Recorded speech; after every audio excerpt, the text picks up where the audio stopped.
Olá, boa noite. Começa agora o Rede TV News. Boa noite. O governo federal lança pacote de medidas para acelerar as obras do programa habitacional Casa Verde e Amarela. O governo de São Paulo anuncia investimento de 47 bilhões e meio de reais em obras de infraestrutura. E você vai ver também.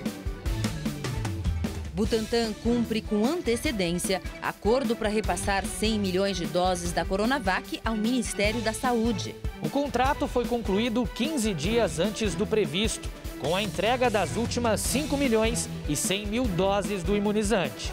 No Rio de Janeiro, começou a valer hoje a exigência do chamado passaporte da vacina para acessar locais públicos. Cidade de São Paulo recebe 344 mil doses da vacina da Pfizer contra a Covid-19. Os imunizantes serão usados preferencialmente para quem está com a segunda dose de AstraZeneca atrasada e para a dose de reforço na população idosa. Na crise da falta de energia, a hidrelétrica de Belo Monte, no Pará, opera com apenas uma das 18 turbinas disponíveis.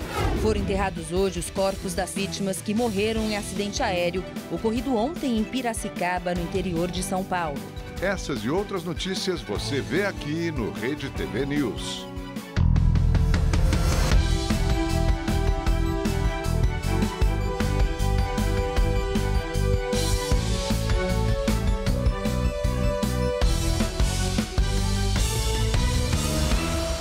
O governo federal lançou um pacote de medidas para acelerar, com recursos do Fundo de Garantia, as obras do programa habitacional Casa Verde e Amarela.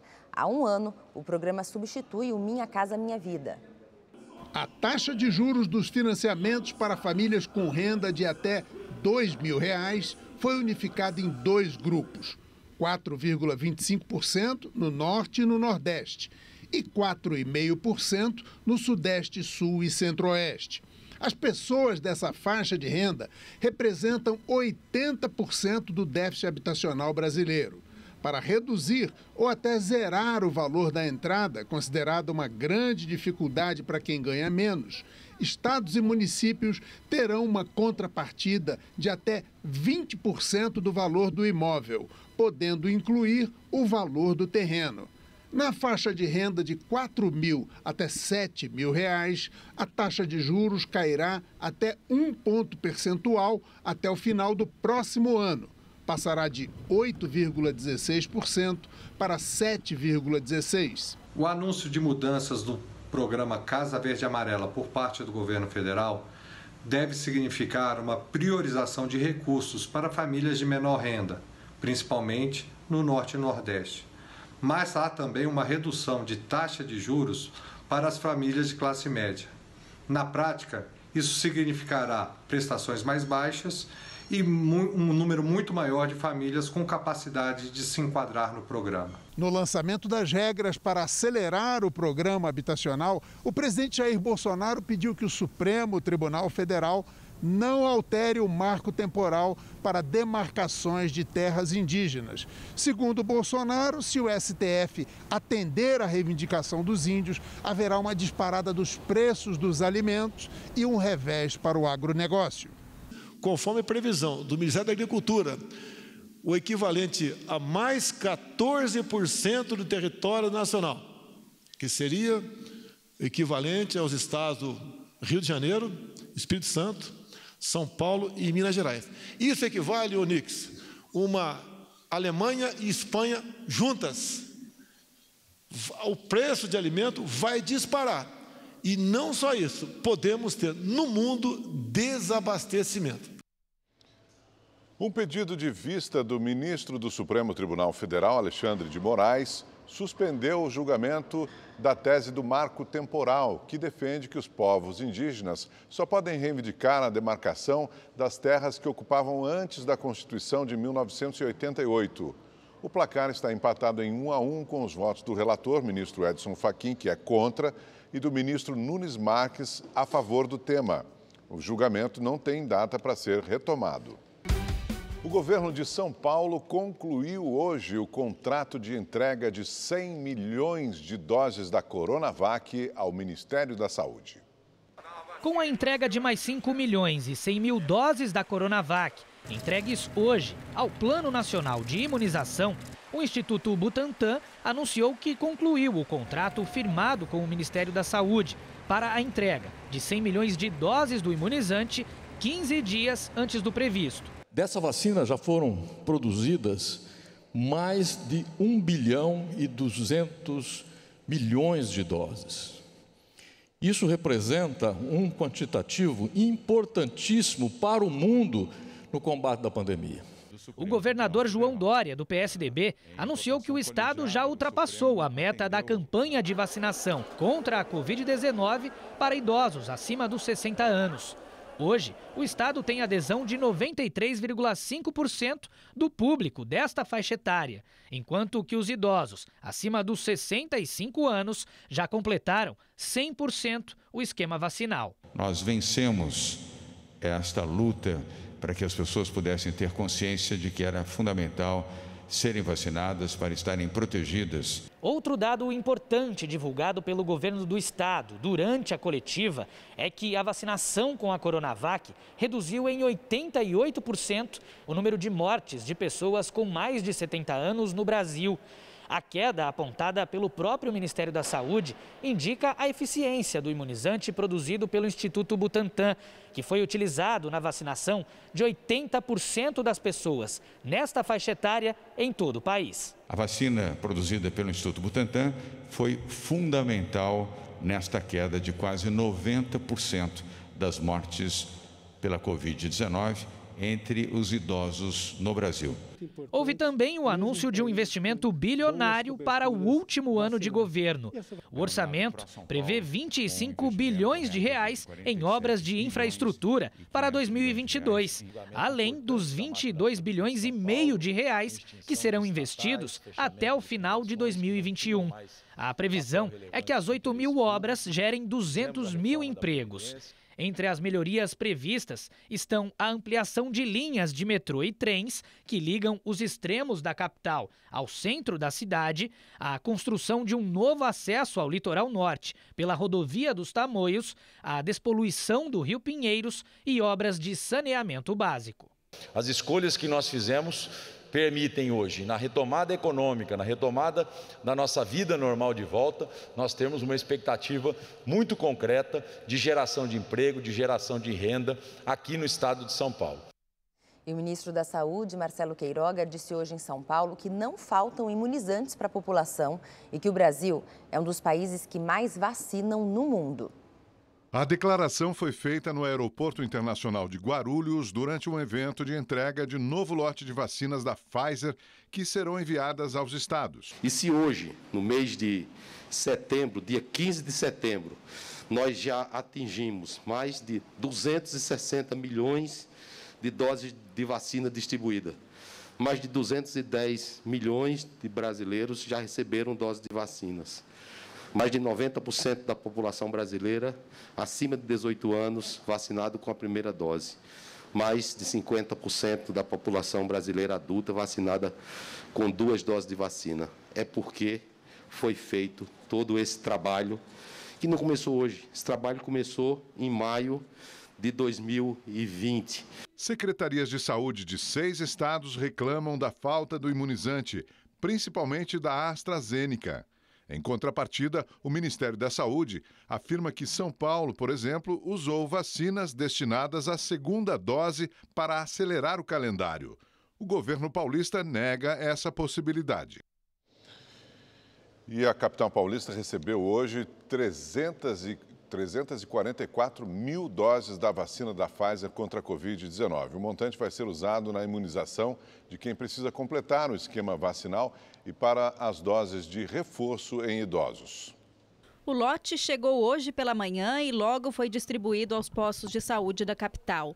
Aqueles que ficaram com a segunda dose da AstraZeneca atrasada pela falta do imunizante entre os dias 1º e 15 de setembro estão recebendo da Pfizer no lugar. O importante é você estar imune, né? Você poder estar bem, poder saber que você está imune e também, mesmo tomando a segunda dose, a gente sabe que a gente pode pegar novamente ou transmitir para outras pessoas, né? Então a gente tem que pensar no bem-estar do próximo também, não só da gente, né? Por enquanto, ainda estamos fazendo a intercambiabilidade com a Pfizer, que recebeu a primeira dose de AstraZeneca, porém a gente já está recebendo a AstraZeneca para normalizar isso, e o adicional, a dose adicional com Pfizer. Vacinação de adolescentes, como é que tá? Também temos adolescentes de 12 a 17 anos que recebem Pfizer também. Hilda já aproveitou e levou o filho, Fernando, de 12 anos, para tomar a primeira dose hoje. Qual a sensação de receber a vacina? É boa, para você parar para pensar e que você já está 50% imunizado, agora esperar a segunda.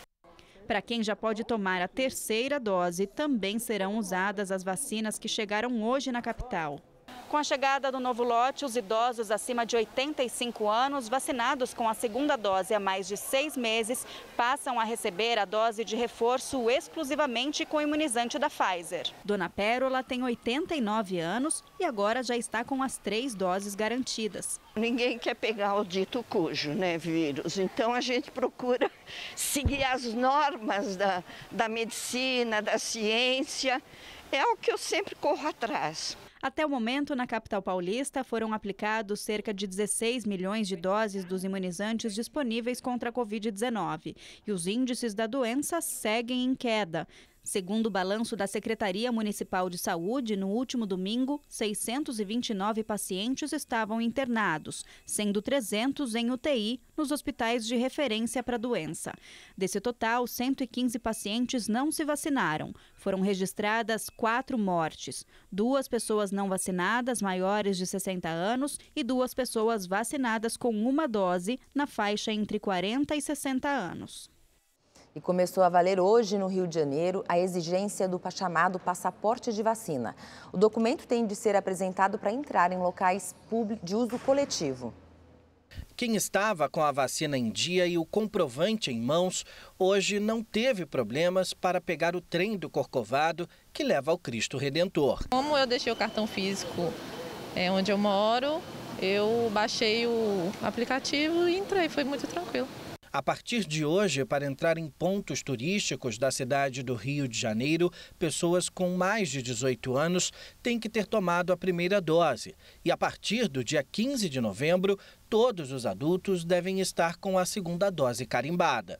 Além dos pontos turísticos, o passaporte precisa ser apresentado em locais como estádios, cinemas e teatros. São aceitos como comprovantes a carteira digital do aplicativo Conect SUS ou a própria caderneta de vacinação. Botamos todos os avisos no nosso site, avisando a respeito do Conect SUS, do decreto. Ali na bilheteria a pessoa ele apresenta a sua carteirinha do Conect SUS, o aplicativo que ele tem, e aí ele pode adentrar a estação. Caso contrário, se a pessoa não tiver, a gente pode agendar o ingresso dele para um outro dia. As academias devem exigir o passaporte. Nesta, na Zona Sul, o aluno precisa apresentar o comprovante de vacina uma única vez. A informação será cadastrada no banco de dados.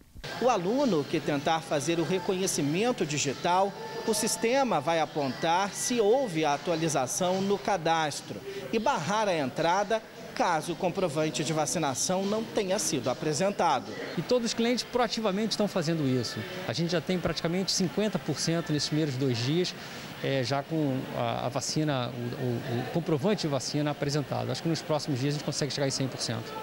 Melissa atualizou o cadastro hoje mesmo e já tem passe livre na catraca. Quando você tem que voltar aos lugares públicos, você ter certeza de que todo mundo que está à sua volta também tomou 2 doses, você se sente mais seguro. A multa para quem falsificar o comprovante de vacinação ou pegar a caderneta no posto sem se imunizar é de R$1.000. De acordo com o secretário de Saúde, desde que foi divulgada a exigência do passaporte, a procura pela vacina contra a Covid-19 aumentou. Muitas pessoas que, por algum motivo, não tinham se vacinado antes, com a publicação do decreto, vieram se vacinar. A gente teve um aumento de 80 mil pessoas na repescagem, atrás de vacina, justamente por conta do passaporte. A gente fica muito grato aí por essas pessoas terem vindo se imunizar e colaborar aí com o município do Rio de Janeiro, né, para evitar a disseminação de casos de Covid. O cantor Wesley Safadão compareceu hoje pela manhã à Delegacia de Combate à Corrupção em Fortaleza para depor sobre supostas irregularidades na vacinação dele contra a Covid-19. A Polícia Civil e o Ministério Público apuram se ele e uma assessora teriam comparecido a um posto de vacinação diferente do agendado pela Prefeitura para escolher o imunizante de dose única. A esposa do cantor, Tiane Dantas, também é investigada por ter se vacinado sem agendamento e não estar na faixa etária determinada como público-alvo na época. Os três não se manifestaram sobre o assunto. Agora vamos aos números da Covid-19 no Brasil. De acordo com o Ministério da Saúde, 20.138.000 pessoas se recuperaram da doença. 307 mil estão em acompanhamento e desde o início da pandemia, mais de 588 mil pessoas morreram por causa da Covid-19. A CPI da pandemia no Senado aprovou a convocação da ex-mulher do presidente Jair Bolsonaro, Ana Cristina Siqueira Vale. Na sessão de hoje, os senadores ouviram o empresário Marconi Albernaz, que passou a ser investigado. Acusado pelos senadores de supostamente ter atuado como lobista da Precisa Medicamentos na compra da vacina indiana Covaxin pelo governo, o empresário Marconi Albernaz começou a sessão pressionado por ter faltado ao depoimento marcado anteriormente. O senhor milagrosamente, através de um médico aqui do Sírio-Libanês, de Brasília, consegue 20 dias e diz aqui que não foi comunicado para vir aqui. Então o senhor foi atrás de um atestado médico para quê? Para uma pessoa que não está acostumada a viver algo assim, eu efetivamente tive um colapso nervoso e físico, senhor senador. Eu tive que me preparar muito fisicamente e psicologicamente para estar aqui, sobretudo por não ter feito nada de errado. Em posse de um habeas corpus concedido pelo Supremo Tribunal Federal, Marconi optou por ficar calado em várias perguntas. Entre as questões que respondeu, o empresário negou que tenha atuado como lobista ou que tenha participado da compra de vacinas. Nunca trabalhei como funcionário público, sempre fui vinculado à esfera privada e nunca me envolvi em compras de vacina, nunca. Não houve tratativas, pagamento de valores ou qualquer tipo de vantagem a mim ou a qualquer outra pessoa. Não fui contactado para nenhum outro serviço relacionado à Precisa ou ao Ministério de Saúde, e muito menos a vacina.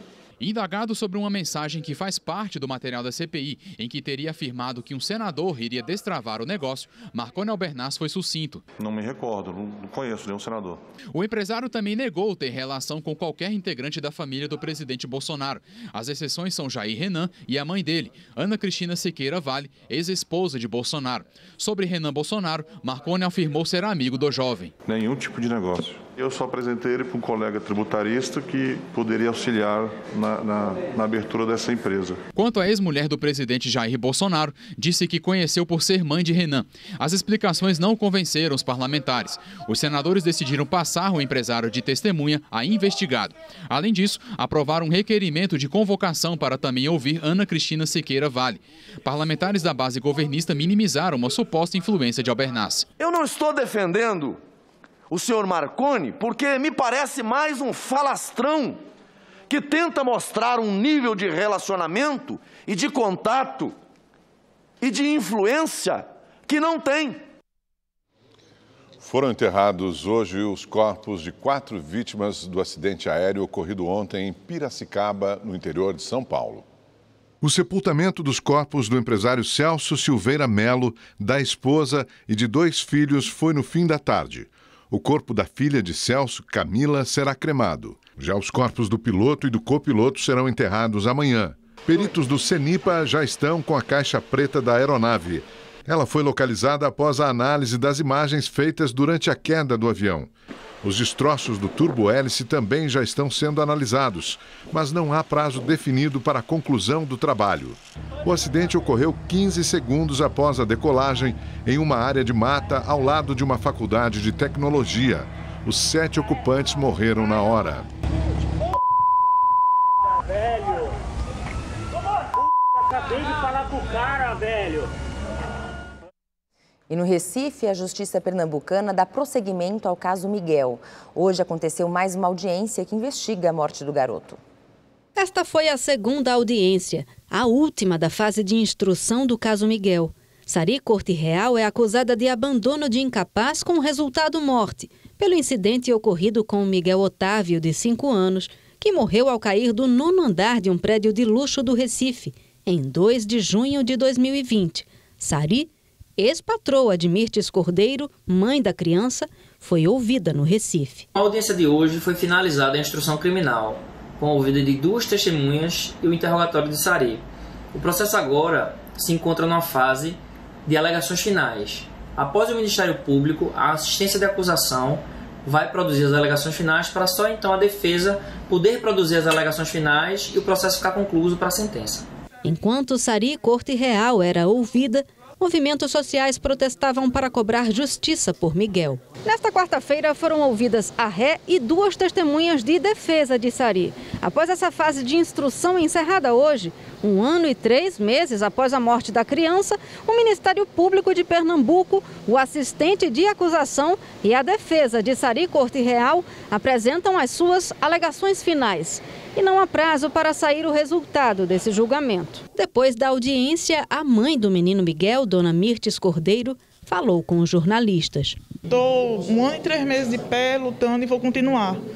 E vai ser assim até o fim, até eu ver a condenação e a prisão dela. Porque ela cometeu um crime e então ela tem que ser responsabilizada. Dentro do presídio tem pessoas que cometeram crime de menor potencial que ela e está presa. Sari, que é ex-primeira-dama de Tamandaré, no litoral sul pernambucano, também responde a uma ação trabalhista. Mirtes Cordeiro e a mãe dela, Marta, constavam como funcionárias públicas da prefeitura daquele município, embora atuassem como empregadas domésticas de Sari Corte Real e do marido, Sérgio Hacker. No dia da morte de Miguel, a criança estava aos cuidados de Sari, enquanto Mirtes passeava com o cachorro da família. Imagens do circuito de câmeras do elevador mostram quando Sari aperta o andar da cobertura do prédio e deixa a criança sozinha. A queda acontece minutos depois. O neto do narrador esportivo Luciano do Vale, Lucas do Vale Oliveira, foi baleado em um assalto na madrugada de hoje em São Paulo. Lucas, de 29 anos, estava chegando para trabalhar quando foi abordado por criminosos.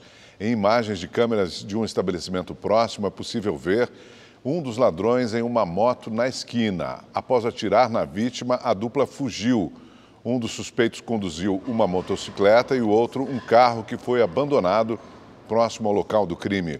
O neto de Luciano do Vale foi encaminhado ao Hospital São Paulo, onde está internado em estado grave na UTI. Bom, agora vamos à previsão do tempo com Igor Silveira. Boa noite, Igor. Boa noite, Gabi. Boa noite, Augusto. Boa noite para você que está em casa. Olha, a quinta-feira vai ser um dia abafado em grande parte do Brasil, mas a previsão de chuva em toda essa área mais escura aqui do mapa. Só no sul é que não esquenta muito, o dia fica nublado e chove forte entre o Paraná e Santa Catarina. E hoje, Belo Horizonte registrou a temperatura mais alta do ano, atingindo 36,2 graus. Segundo o IMET, o último recorde aconteceu no dia 6 de setembro, quando os termômetros registraram 35 graus. Amanhã, esse calorão continua por lá e no Espírito Santo, o dia também vai ser quente. Já em São Paulo, o clima fica abafado, ainda com nuvens carregadas e pode chover em pontos isolados. A máxima amanhã pode chegar aos 33 graus. No Rio, a mesma coisa. Céu com muitas nuvens, mas com os termômetros marcando 38 graus. No Nordeste, sol, calor e tempo seco no interior e chuva fraca no litoral, que vai desde o Rio Grande do Norte até o sul da Bahia. No Centro-Oeste, apesar da chuva, o dia vai ser bastante abafado. Em Cuiabá, a máxima pode chegar aos 39 graus. Bom, para saber mais sobre a previsão do tempo na sua cidade, é só entrar no site da Rede TV. Eu fico por aqui, uma ótima noite e até mais. Até mais. Obrigado, Igor. Em plena crise energética, a usina de Belo Monte, no Pará, está operando com a capacidade abaixo do esperado. As informações na reportagem especial de Danilo Alves. Na casa de Dona Elizabeth, a conta de energia subiu 190% nos últimos 12 meses. Aqui em casa, a única coisa que a gente usa mais é a máquina de lavar roupa e os ventiladores à noite, né? Televisão quase nem ligo, só dia de domingo mesmo. A costureira é moradora do município de Altamira, no interior do Pará. Cidade vizinha à área da usina hidroelétrica de Belo Monte, inaugurada há 6 anos com o objetivo de ajudar em 12% a produção de eletricidade em todo o Brasil. Mas nem mesmo Elizabeth, que vive ao lado da usina, se beneficiou com a obra e ainda sofre as consequências dos constantes reajustes da conta devido à atual crise hídrica no país. Eu achava assim que poderia ser mais a conta da energia vir mais barato, né? Considerado o município mais extenso do mundo, Altamira é banhada pelo rio Xingu.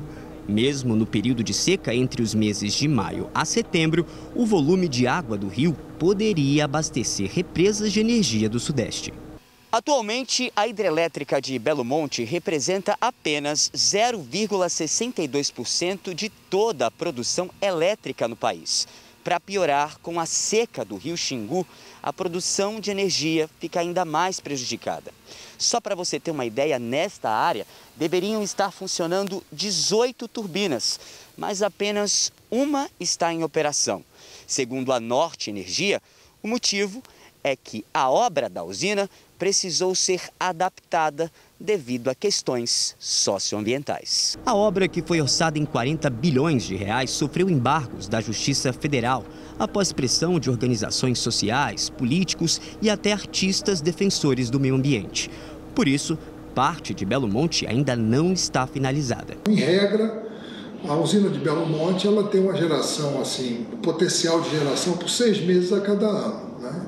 Os outros 6 meses ela praticamente fica em manutenção, aguardando o próximo período úmido. De acordo com o relatório de produção da concessionária, desde o início de agosto de 2021, a média diária de energia tem sido de 255 megawatts, que equivale a uma vazão média de 300 metros cúbicos por segundo. O objetivo inicial era de uma produção dia de 19 gigawatts, ou seja, se a usina estivesse operando com 100% da capacidade, o Brasil não estaria enfrentando uma crise no abastecimento de energia. Isso limita bastante a sua operação. Ela só opera na sua plenitude nos meses de janeiro a maio de cada ano, quando é o período úmido daquela região. Se ela pudesse operar mais tempo ao longo do ano, certamente nós estaríamos em melhores condições agora nessa crise hídrica que assola o país. Nós estamos discutindo com o IBAMA, judicialmente e fora da justiça, para que os estudos terminem durante esse ano e que, ao terminarem, garantam para o trecho de vazão reduzida, para a Volta Grande do Xingu, o seu equilíbrio e a sua manutenção. Mesmo com a polêmica entre o progresso e a sustentabilidade que norteia Belo Monte, a situação dos brasileiros com a conta de energia fica ainda mais complicada a cada reajuste. E para trabalhadores como a dona Elizabeth, do início da nossa reportagem, só há uma alternativa: continuar economizando. E olha, o Índice de Atividade Econômica do Banco Central, conhecido como IBCBR, considerado uma prévia do PIB brasileiro, teve alta de 0,6% em julho, na comparação com o mês anterior. Em relação a julho do ano passado, o IBCBR avançou 5,53%. O dado é divulgado hoje, ficou acima do esperado tanto pelo governo como por especialistas. Se você quer rever esta ou outra reportagem do Rede TV News, inscreva-se agora no canal da Rede TV no YouTube. Lá você pode assistir a íntegra de todos os nossos programas. Acesse agora youtube.com/RedeTV. E o Rede TV News fica por aqui. Uma ótima noite para você e até amanhã. Boa noite.